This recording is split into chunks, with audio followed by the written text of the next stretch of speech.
σαν λαγί που στρέψαν και συνειδητοποίησα ότι αυτή είναι η Αυστραλία. Εμείς έτσι είμαστε φιλοξενούμενοι. Το λέω αυτό για να εξηγήσω κάποια πράγματα, τι σημαίνει για μένα η ελληνικότητα. Πάμε πάλι πίσω στο χωριό. Εδώ με τη δουλειά βλέπω πολλές φορές αρκετούς, κυρίως θα έλεγα της δεύτερης γενιάς, όχι τόσο πολύ της τρίτης, έχουν κάποιες στερεότυπες αντιλήψεις για το πώς είναι οι Έλληνες, πώς συμπεριφέρονται, τι είναι. Δεν ισχύουν παντού τα ίδια. Εμάς το νησί ήταν ναυτικό. Λοιπόν, ουσιαστικά είχε μόνο γυναίκες. Οι άντρες έλειπαν με τα καράβια. Εγώ δηλαδή, σαν παιδάκι μεγάλος, ήταν οι γέροι. Οπότε το κουμάντο το έκαναν οι γυναίκες. Γεννούσαν τα παιδιά, τα μεγάλωναν, είχαν τα χωράφια.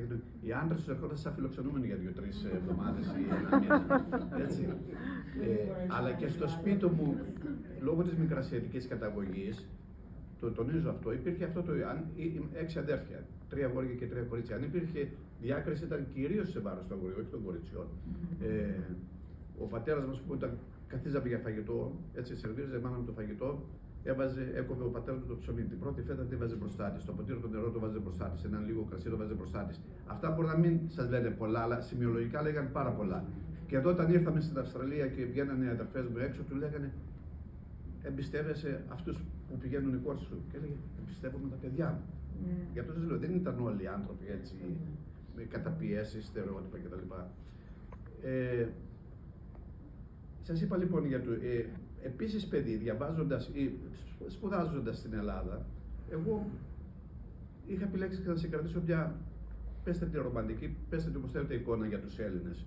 Δηλαδή, ο Αλέξανδρος ο Μέγας μπορεί να ήταν κατακτητής, αλλά διάβαζα που μου έκανε εντύπωση στα μέρη που πήγε, εντάξει, έσμιγε με τους ντόπιους.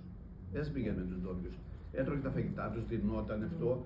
Τι θέλω να πω, και άμα διαβάσουμε και τους φιλοσόφους, τους αρχαίους κτλ., μιλάνε για δημοκρατία, μιλάνε για ισότητα, μιλάνε για σεβασμό. Ερχόμενος εδώ πέρα, αυτό θέλω να καταλήξω, βλέποντας τους Αβορίγινες πώς ήταν, εγώ λοιπόν προσπαθούσα αυτά που έφερα μαζί μου να τα κρατήσω έτσι, εντάξει, την ελληνικότητα έτσι την αντιλαμβάνομαι.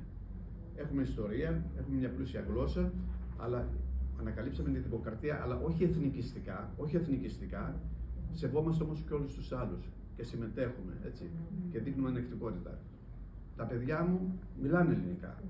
Δεν τα πίεσα ποτέ να μάθουν ελληνικά. Τα έμαθαν ίσως από τη στάση ζωής. Πηγαίναμε όμως τακτικά στη Ελλάδα, όχι τακτικά, κάθε χρόνο.